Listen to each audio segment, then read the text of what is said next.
In today's video, we will discuss an important essay question that is given in university exams. That is from endocrinology. The question is name in anterior pituitary hormones, discuss the clinical features, lab investigation and treatment of thyrotoxicosis. Thyrotoxicosis means hyperthyroidism. Name anterior pituitary hormones. There are 5 hormones.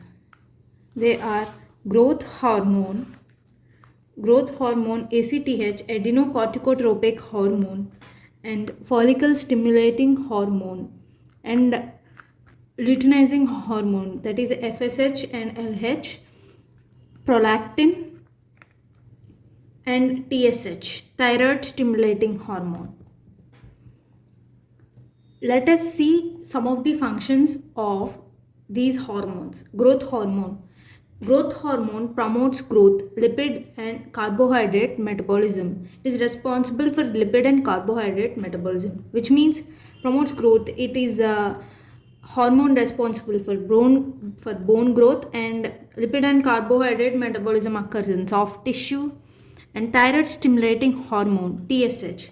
TSH stimulates the release of T3 and T4. Adenocorticotropic hormone stimulates adrenal glands. Adrenal glands release cortisol and aldosterone. The function of cortisol and aldosterone are they are responsible for stress response and electrolyte balance. Prolactin. Here the name indicates lactin. The name indicates that it stimulates secretion of breast milk, lactin, lactation. Prolactin is responsible for lactation in mother and breast development, for lactation. FSH and LH.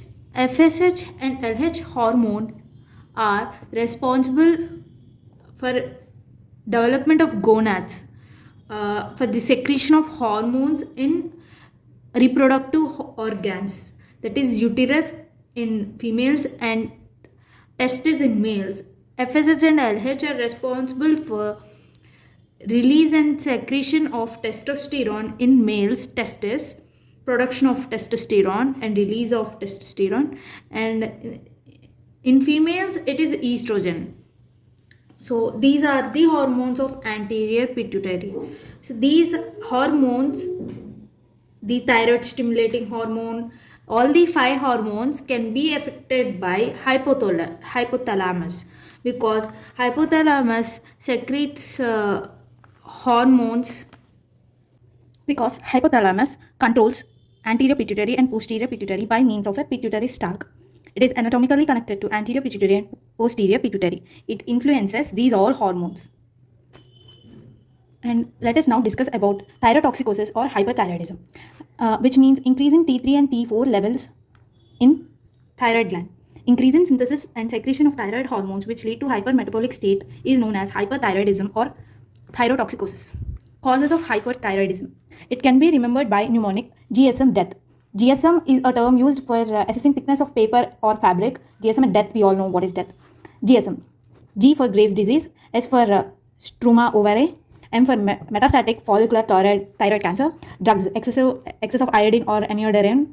Exogenous thyroid hormone intake, E for exogenous thyroid hormone intake, A for autoimmune thyroid disease, T for toxic adenoma, T for toxic multinodular goiter, TSH, T for TSH producing adenoma or pituitary adenoma, H for chronic gonadotrophin mediated hyperthyroidism, H for Hashimotoxicosis. Hashimotoxicosis is a phase seen in Hashimoto thyroiditis. It's a disease. So we all can remember the causes of hyperthyroidism. There are 11 causes by a simple mnemonic GSM death. Now let us discuss some of the clinical features of hyperthyroidism. General clinical features include weight loss, heat intolerance, fatigue. GIT clinical features include diarrhea and vomiting. CVS clinical features include systolic hypertension, palpitations, sinus tachycardia. Respiratory system clinical features include exacerbation of asthma, dyspnea on exertion. Hematological clinical features include lymphadenopathy, normochromic normocytic anemia due to increased plasma volume. Nervous system clinical features include tremor and muscle weakness. Skin clinical features include hyperpigmentation, increased sweating, pretibial myxedema. Pretibial mixed edema. This is an important clinical feature. Genitourinary clinical features include loss of libido, impotence, infertility, spontaneous abortion. Eyes. Clinical features of eyes include lid lag, exophthalmos. Bone clinical features include osteoporosis. Psychiatric clinical features include anxiety, irritability, emotional liability, psychosis. Specific clinical features include thyroid broods seen only in Graves' disease. This is a specific clinical feature, thyroid broods. Masked hyperthyroidism. Masked hyperthyroidism seen in 1/3 of elderly patients where there is no sympathetic overactivity, tachycardia may be absent because of coexisting conduction abnormality. Investigations. There are lab investigations such as measuring serum TSH level, T4 level, T3 level, and here remember this table. In primary hyperthyroidism, there is decrease in TSH level and increase in T3 and T4 levels. The causes are Graves' disease, toxic multinodular goiter, toxic adenoma, postpartum thyrotoxicosis, amiodarone, post-viral thyroiditis. So if someone is having primary hyperthyroidism, the problem lies in thyroid gland. There is decrease in TSH level and increase in T4 and T3 level. Whereas in secondary hyperthyroidism, there is problem in pituitary gland and it is TSH mediated hyperthyroidism. There is increase in TSH level and increase in T3 and T4 levels. It is rarely seen in patients, and the causes are TSH producing adenoma or pituitary adenoma. The problem lies in pituitary gland. Now the other investigations are presence of TSH receptor antibodies. The increase in TSH receptor antibodies seen in Graves' disease, antithyroid peroxidase, anti-TPO antibody titers are increased in Graves' disease and decreased in toxic multinodular goiter and toxic adenoma. Radioiodine uptake tests are superseded by 99M technetium scintigraphy scans. They provide a high resolution image and lower dose of radioactivity. With the lower dose of radioactivity, they provide high resolution images. Based on those images, we can diagnose hyperthyroidism, what's the disease because of which hyperthyroidism is occurring, and increased uptake of radioiodine is seen in Graves' disease and decreased uptake is seen in thyroiditis. Thyroid ultrasound, they can identify nodules. They are used to distinguish solid and cystic lesions. Ultrasound guided FNAC. It is used for obtaining cytological material from nodules that are difficult to identify by palpation. Management. The management of hyperthyroidism is done by 4 ways: antithyroid drugs, radioactive iodine, surgical treatment, symptomatic treatment. Based on the patient needs, all the 4 treatment modalities are given to the patient based on the age of the patients and the circumstances. Antithyroid drugs. Mechanism of action of antithyroid drugs are they inhibit hormone synthesis. They are also known as thioamides. There are 3 drugs: propylthiouracil, methimazole, carbimazole. These are the first drug of choice in Graves' disease. Thioamides inhibit peroxidase enzyme, which resulting in the inhibition of conversion of iodide to iodine and inhibition of coupling of thyrotyrosins, MIT and DIT, monoiodide thyrin and diiodide thyrin. The special feature of propylthiouracil is it inhibits the conversion of T4 to T3, which is absent in both carbimazole and methimazole. The carbimazole and methimazole can do these 2 activities, but propylthiouracil can do all the 3 activities here, and because of which it is contributing to 10 to 20% decrease in T3 levels. These drugs are rapidly absorbed from gastrointestinal tract and concentrated in thyroid. Both propylthiouracil, methimazole cross the placenta and can interfere with fetal thyroid function.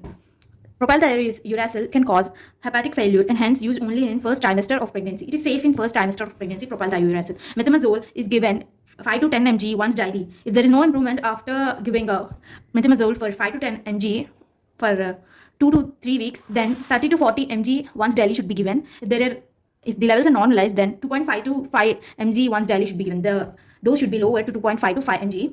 Propylthiouracil 100 to 150 mg every 8 hours should be given. Complications of using thioamides are agranulocytosis or infection may be occurred in oropharynx. Radioactive iodine I-131 isotope is used to treat hypothyroidism in older patients. Contraindications are pregnancy, and after giving radioactive iodine, the female should be prevented from pregnancy, the patient, if given radioactive iodine for at least 6 to 12 months, so that fetal anomalies, for the prevention of fetal anomalies. Antithyroid drugs should be stopped for 3 to 4 days before radioactive iodine administration. Treatment. First dose is 5 to 10 MCI. After 4 to 5 weeks, 80% of patients cured with one dose. Second dose is given after 6 months after first dose. After giving radioactive iodine, antithyroid drugs can be added at day 5 to reach a euthyroid state more quickly. Beta blockers are also used for symptomatic control. Radioiodine can cause painful thyroiditis and thyroid storm, and more than 50% patients after radioactive iodine therapy, because of excessive radioactive iodine therapy, instead of hyperthyroidism, they will get hypothyroidism. Instead of normalizing, it will decrease, and they will go into hypothyroid state. Surgical therapy. The surgery done is subtotal thyroidectomy. Indications are patients with goiter causing obstructive symptoms, malignant thyroid nodule, pregnant women with hyperthyroidism but difficult to control with antithyroid drugs. Then the surgery is performed. Patients with toxic reactions to antithyroid drugs. However, hyperthyroidism should be controlled before surgery using propylthiouracil or methimazole. Contraindications for this surgery is severely hyperthyroid patients. For symptomatic treatment for the control of symptoms, we use beta blockers. They are propranolol and or noodolol to control symptoms such as tachycardia, palpitations, and tremors.